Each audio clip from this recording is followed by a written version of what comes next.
Sir বলেছেন রোজ দুবেলা ছাদের উপর উঠে ঘণ্টা খানেক আকাশটাকে দেখবে খুঁটে খুঁটে, কোন তারাটার কি নাম এবং কোন গ্রহটা কাছে, জ্যোতির্বলয় কাকে বলে সেটাও জানার আছে।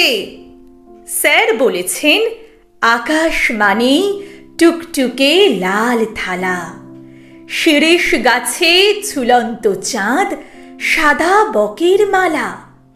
ও দিদি ভাই, তুমি বলো আকাশ কোথায় থাকে?